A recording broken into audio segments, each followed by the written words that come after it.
Leur activité suscite des débats sur certains axes routiers dégradés. Des enfants se donnent comme activité de boucher les nids de poules, une activité diversement appréciée par les usagers de la route. Surtout que ce qu'on pourrait qualifier d'action citoyenne se transforme souvent en mendicité. Constat dans cette édition sur le tronçon Kupela-Fada. Voilà qui fait la une de votre de nous suivre.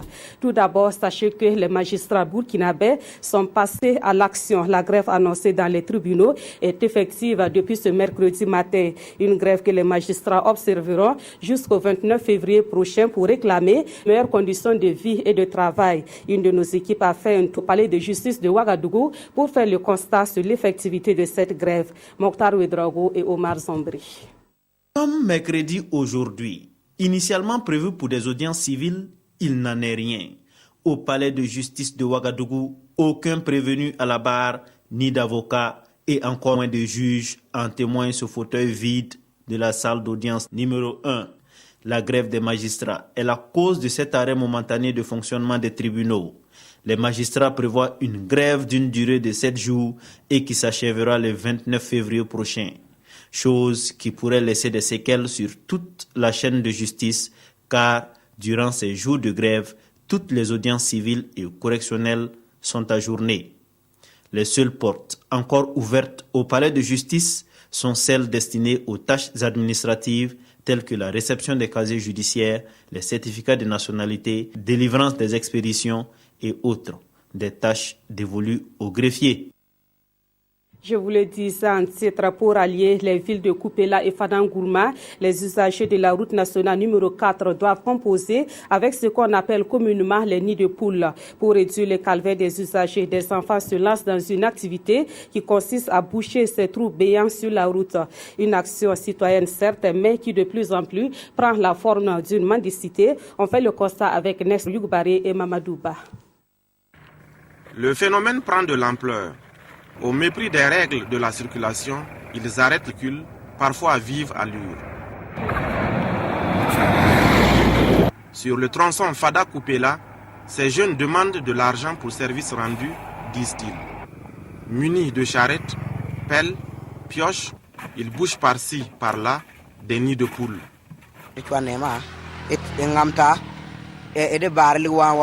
Nous demandons de l'argent pour réparer la charrette et acheter du matériel, des bidons surtout, pour nous ravitailler en eau. Demander de l'argent? Non, jamais. Devant vous, des gens viennent de nous donner de l'argent sans qu'on ne leur demande. Ils savent pourquoi ils le font. Nous faisons du bénévolat, donc il n'y a pas lieu d'emmerder les usagers.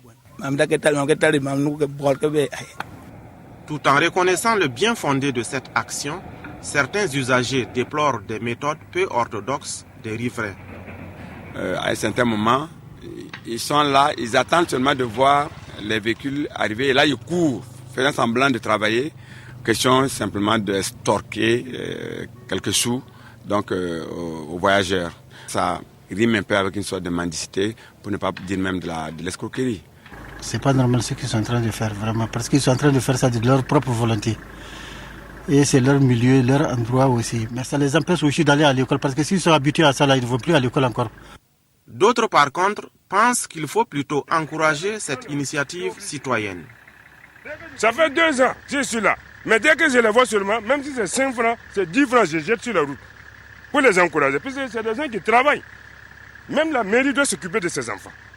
Ils nous sauvent la vie. Combien de remorques qui tombent à cause de ces trous? Combien de camions qui tombent à cause de ces trous?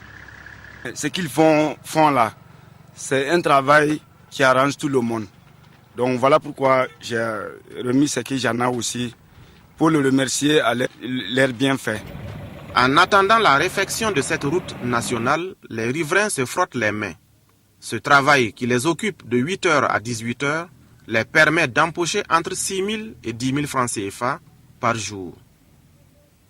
Dans les 4 années à venir, certains ménages du Sahel devront constater une amélioration de leurs revenus liés à l'élevage. Et ce, grâce au projet dénommé Eau et croissance économique durable du Sahel. Ce projet, cofinancé par la coopération canadienne et la société minière Ayam Gold Sakan, va coûter environ 14 milliards de francs CFA. Son lancement officiel est intervenu hier à Ouagadougou. Jean-Eudes Bayala, Abdelaziz Yagibou. La coopération canadienne et la société minière Ayam Gold et Sakan SA aux côtés de l'État pour 0 corvée d'eau dans le Sahel burkinabé. Ces 2 partenaires ont donné hier le ton pour le début de l'exécution du projet Eau et croissance économique durable au Sahel. Projet qui leur a été soumis pour financement par les communautés et collectivités locales. D'une valeur globale estimée à 14 milliards de francs CFA, le projet dans sa phase 1 va coûter 7 milliards de francs CFA. On a travaillé à rendre l'eau potable disponible, mais ce n'est pas encore assez à grand volume. Donc, il était pour nous important de s'impliquer dans un projet d'envergure, de plus grande envergure, pour donner accès à une plus grande partie de la population du Sahel à l'eau potable. Le projet encore appelé Triangle d'eau englobe les communes de Dori, Gorom Gorom et Falanguntu. Une usine de traitement d'eau sera installée à Dori pour permettre à partir du barrage de Yakuta d'alimenter 45 000 personnes de la ville de Dori et 18 villages environnants. Avec la croissance démographique, la ville de Dori s'est retrouvée de plus en plus déficitaire. Donc, la contribution de la station de traitement d'eau et la canalisation de cette eau potable à Dori va permettre effectivement de couvrir les besoins en eau de Dori. Il est attendu du projet un appui conséquent à la réalisation de latrines familiales et la promotion de bonnes pratiques d'hygiène pour 4500 ménages de Gorom Gorom et de Falanguntu. L'aide alimentaire fait partie des grands axes de coopération entre le Japon et le Burkina Faso. La situation de cette coopération alimentaire concernant la période 2013-2014 a fait l'objet d'une rencontre organisée à Ouagadougou. La rencontre a regroupé les responsables de la SONAGES et les membres des comités consultatifs des aides alimentaires japonaises. Salifou Belem et Nathalie Sawadgo Nabaloum. Au cours de cette réunion, les membres des comités consultatifs des projets KR 2013-2014 vont, entre autres, évaluer l'état de la distribution du riz, identifier les problèmes qui pourront retarder la distribution, mais aussi dégager des pistes de solutions. Je dois dire que jusque-là, la coopération entre les 2 pays se porte très bien. Le Japon a toujours apporté un appui alimentaire au Burkina Faso sous forme donc de riz. Et ce matin également, à l'issue donc de cette réunion de comité, il y aura un échange de notes au ministère des Affaires étrangères portant donc sur le KR 2015. Le Burkina Faso connaît des déficits alimentaires liés aux aléas climatiques. Ces aides alimentaires en riz viennent compenser partiellement ce déficit.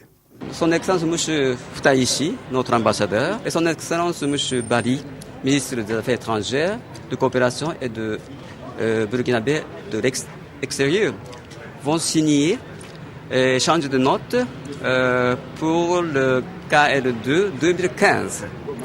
Le montant en japonais, c'est 2 milliards 500 millions francs CFA. Au titre de l'année 2013-2014, ce sont 7 600 et 6 900 tonnes de riz que le gouvernement japonais a consenti pour la population burkinabé. Le Forum ouest-africain de développement des entreprises Africalia débute demain dans la capitale burkinabé. Plus de 400 opérateurs économiques sont attendus cette année à cet événement. Et pour la plupart des entreprises, Africalia est une opportunité de relance économique. C'est le cas par exemple de la FILSA, la filature du Sahel, qui prend régulièrement part à ce rendez-vous d'affaires. Karim Ilboudo et Amadou Lougui. FILSA, la filature du Sahel, renouvelle sa participation aux rencontres d'Africalia, le Forum ouest-africain de développement des entreprises. Pour le premier responsable de l'entreprise, cette rencontre d'Africalia est incontestablement un rendez-vous d'affaires et de partage d'expériences. Nous avons toujours participé, nous avons rencontré donc des fournisseurs de machines qui sont intéressés parce que soit venant du Maghreb ou même de l'Europe ou même des Amériques et qui ont des propositions en termes de machines, outils, etc., etc. Mais aussi des gens qui sont intéressés un peu par exemple aux produits que nous faisions. La 4e édition du Forum africain de développement des entreprises se tient cette année dans un contexte difficile au Burkina Faso avec les récentes attaques terroristes perpétrées à Ouagadougou. Mais les participants au forum veulent encore y croire. Compte tenu de la situation particulière de notre pays, qui vient de revenir, de tourner donc, comme on le dirait, dans une république normale, dans un état de droit normal, je crois que c'est une des rencontres qui seraient les plus importantes pour l'ensemble des opérateurs économiques du Burkina, ceux qui ont des choses à présenter, etc. etc. Industrie moderne de filature, Filsa a une capacité de production moyenne de 5000 tonnes de fil par an. Mais l'entreprise a pris un coup suite au bras de fer entre patronat et travailleurs en 2015. Aujourd'hui, Filsa essaie de se relever à nouveau et cela passe notamment par la quête de nouveaux partenaires. Le contexte migratoire actuel du Burkina Faso est marqué par le retour volontaire de migrants en provenance de pays en crise. L'Organisation internationale de la migration veut l'efficacité des actions humanitaires au profit de ces migrants. Cela passe par une bonne gestion des données migratoires et un renforcement des capacités des acteurs concernés. Et sur le sujet, l'Organisation internationale des migrations a initié une formation à Ouagadougou au profit de ces acteurs. Des précisions avec Amadou Ilbouro et Aimé Solange Guigma. La gestion de la migration au Burkina est assurée par plusieurs départements ministériels, dont ceux de l'économie et des finances, des affaires étrangères et de la coopération régionale, de l'action sociale et de la solidarité nationale. Une situation qui rend complexe la collecte, la compilation et la coordination des données statistiques sur la question. D'où cette formation à l'initiative de l'Organisation internationale pour les migrations en vue de développer une approche coordonnée de la gestion des données migratoires. Il s'agit également, bien entendu, de renforcer les capacités des acteurs du gouvernement, mais également les capacités donc, des autres structures, organisations de la société civile qui interviennent sur les questions de migration. Cette esquisse d'échange de données et d'informations sur la question permettra au ministère en charge de l'action sociale et de la solidarité nationale de disposer de statistiques fiables pour une meilleure réponse aux flux migratoires.